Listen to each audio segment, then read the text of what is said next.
Donc voilà un petit tuto sur Photoshop, donc c'est tout facile, c'est sur comment faire un effet de texte chromé. Alors donc ça charge, voilà.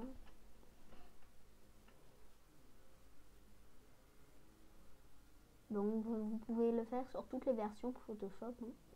Ça marche de partout.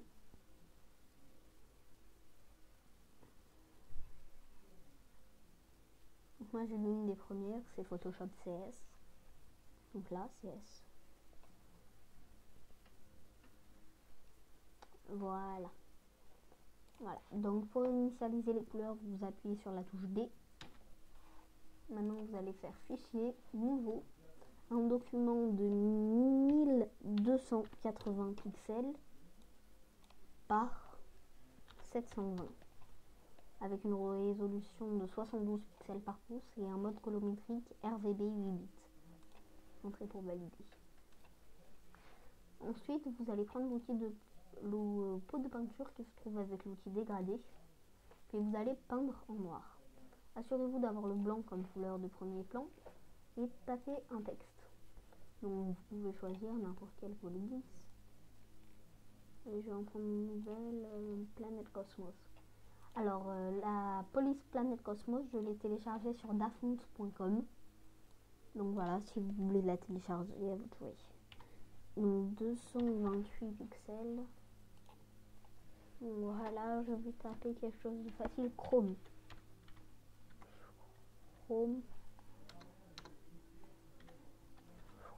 Voilà. Donc vous prenez la flèche de sélection, hop, pour valider le texte. Ensuite vous faites CTRL A. Vous appuyez sur cet onglet puis sur celui-ci pour placer le texte dans le milieu. CTRL D pour désélectionner. Ensuite vous allez double-cliquer sur le calque Chrome pour ouvrir la palette des calques. Donc vous laissez une partie du texte visible pour qu'on puisse modifier. Donc vous allez dans biseautage et estampage avec une profondeur de 1000 et vous réglez la taille à alors un conseil, si vous tapez votre texte en 228 pixels, vous pouvez mettre 21 pixels. Donc c'est la taille idéale, si j'ose dire. Donc vous pouvez, si vous le souhaitez, agrandir le fouet, dans ces cas-là légèrement la taille, mais très légèrement, c'est vraiment ah voilà, ça me plaît bien. Vous pouvez modifier l'angle bien entendu. L'opacité des tons clairs, vous pouvez la booster légèrement. L'opacité des tons foncés un tout petit peu. Voilà. Une lueur externe avec un blanc comme couleur. Hop. Vous agrandissez très légèrement la taille, puis vous baissez complètement l'étendue. Voilà. Donc voilà, déjà vous avez un effet pas mal. D'abord vous maintenez CTRL appuyé, vous mettez sur la vignette du calque Chrome, ceux qui sélectionnent le Chrome. Ensuite un CTRL C qui veut dire copier. Ensuite vous allez dans Pouf, nouveau calque, CTRL V qui veut dire coller. Ensuite CTRL D pour désélectionner, filtre, atténuation, flou gaussien avec un rayon de 5 pixels. Vous revenez dans la palette des calques. Ensuite vous allez dans d'abord vous faites clic droit dans le calque Chrome, pixeliser le calque. Ensuite vous allez dans filtre, rendu, éclairage. Hop. Donc vous pouvez modifier comme vous le souhaitez. Et dans texture, normalement vous avez 100, logiquement par défaut c'est 100. Vous cliquez dessus et alpha 1. Donc vous modifiez l'angle.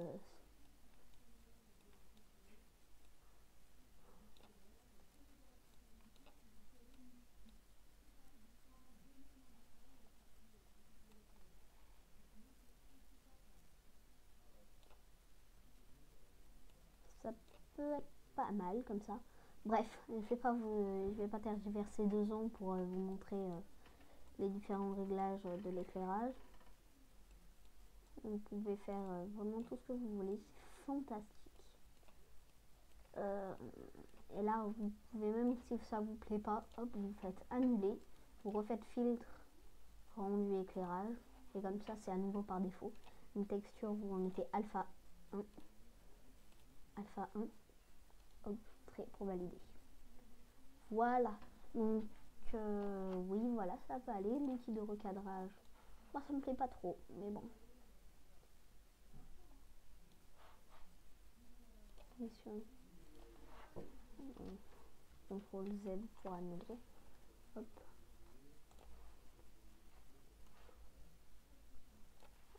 Entrée pour valider. À la limite, vous pouvez agrandir la lueur externe. Lueur externe, agrandir la taille. Pour plus que ça ressorte. À la limite, l'étendue là. Et l'opacité, hop là. Donc voilà, pour mieux que ça ressorte.